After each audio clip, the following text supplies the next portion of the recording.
બગસરામાં ભાજપ કોંગ્રેસ અને આપના નેતાઓના ઇલુએ એક દુષ્કર્મના કેસમાં સંડોવાયેલા આરોપીને બગસરા એપીએમસીના ચેરમેન બનાવી દીધા। હવે તો હદ કરી। ભાજપ નેતાઓ ભ્રષ્ટાચારમાં હંમેશા આગળ રહેતા હોય છે, ત્યારે હવે કોંગ્રેસ અને આપ નેતાઓ પણ આનાથી બાકાત નથી રહ્યા।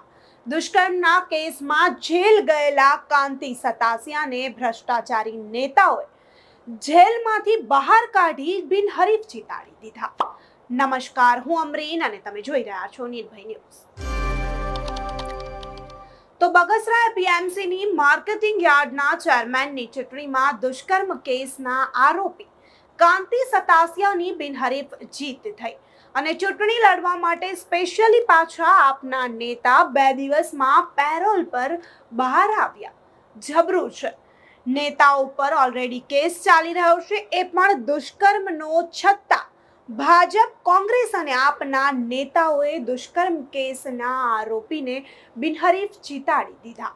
બગસરા માર્કેટિંગ યાર્ડના ડિરેક્ટરોની ચૂંટણી બાદ ગુરુવારે ચેરમેન અને વાઇસ ચેરમેન પદની ચૂંટણી યોજાઈ। તો આ કેસમાં દુષ્કર્મ કેસના પુત્રની મદદ કરવાના આરોપમાં પૂર્વ ચેરમેન કાંતિ સતાસિયા જેલમાં હતા અને ચૂંટણી માટે પેરોલ પર બહાર આવ્યા।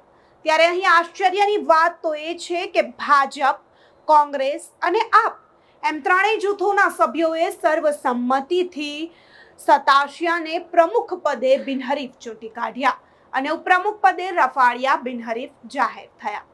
તો હમણાં થોડા સમય પહેલા જ બગસરા માર્કેટિંગ યાર્ડના પૂર્વ ચેરમેન કાંતિ સતાસિયાના પુત્ર સામે એક યુવતીએ 15 વર્ષ સુધી દુષ્કર્મ આચર્યાની અને સતાસિયા તથા તેના પરિવારે ધમકીઓ આપી મદદ કર્યાની ફરિયાદ નોંધાવતા પોલીસે તેમના પુત્ર અને કાંતિ સતાસિયાને પણ ઝડપી લઈ જેલ હવાલે કર્યા હતા। તેમણે ચેરમેન પદ માટે દાવેદારી કરી હતી અને યાર્ડના તમામ સભ્યોએ ટેકો જાહેર કરતા અને અન્ય કોઈએ પ્રમુખ પદ માટે દાવેદારી ન કરતા કાંતિ સતાસિયા બિનહરીફ ચૂંટાઈ આવ્યા। ત્યારે કાંતિ સતાસિયા યાર્ડના પ્રમુખ પદની ચૂંટણીમાં ભાગ લઈ શકે તે માટે જ ખાસ જેલમાંથી મુક્ત કરવામાં આવ્યા હતા। તેમને માત્ર 2 દિવસમાં પેરોલ પર અત્યારે છોડવામાં આવ્યા છે। તો જ્યારે કાંતિ સતાસિયાની બિનહરીફ જીત થઈ, ત્યારે કાંતિ સતાસિયાએ શું કહ્યું તે જોઈએ। બગસરા ખેતીવાડી ઉત્પન્ન બજાર સમિતિની જે ચૂંટણી હતી, સર્વસંમતિથી અમે યાર્ડે આખું બિનહરીફ કર્યું હતું અને આ ચૂંટણી પણ અમે બધા સર્વસંમતિથી બિનહરીફ કરી છે। ચેરમેન તરીકે મારી વરણી થઈ છે, વાઇસ ચેરમેન તરીકે અમારે સંજયભાઈની નિમણૂક થઈ છે। એટલે વાદ વિવાદ વગર યાર્ડે બિનહરીફ થયું હતું અને આ ચેરમેન વાઇસ ચેરમેનની ચૂંટણી પણ બિનહરીફ થઈ અને મારે આ 6ઠી ટર્મ છે।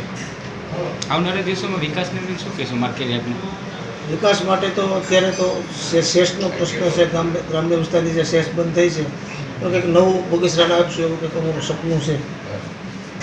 એપીએમસીમાં કંઈક નવું લઈ આવશું અમે, એવી અમારી આશા છે અને સરકાર અમને મદદ કરશે એવી પણ અમને આશા છે। બગસરા સહિત ક્યાં વિસ્તારના અહીંયા ખેડૂતો આ યાર્ડ છે બગસરા, વડિયાનો કુપાવો વિસ્તાર આવે છે, 2 તાલુકાનો યાર્ડ છે। ભેસાણના લોકો પણ વેચાણ કરવા આવે છે અને ભેસાણ વિસાવદરના લોકો આવે છે, ધારીના લોકો ડાંગાવતીનો માલી આવે છે, ધારી તાલુકાનો હતી।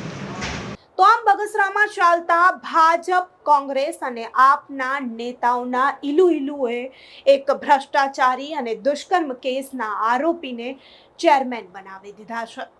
તો આ વિશે તમારું શું કહેવું છે તેમને કમેન્ટ કરી ચોક્કસથી જણાવજો તથા અમારી ચેનલ નિર્ભય ન્યૂઝને લાઇક, શેર અને સબસ્ક્રાઇબ કરવાનું ભૂલશો નહીં। આભાર।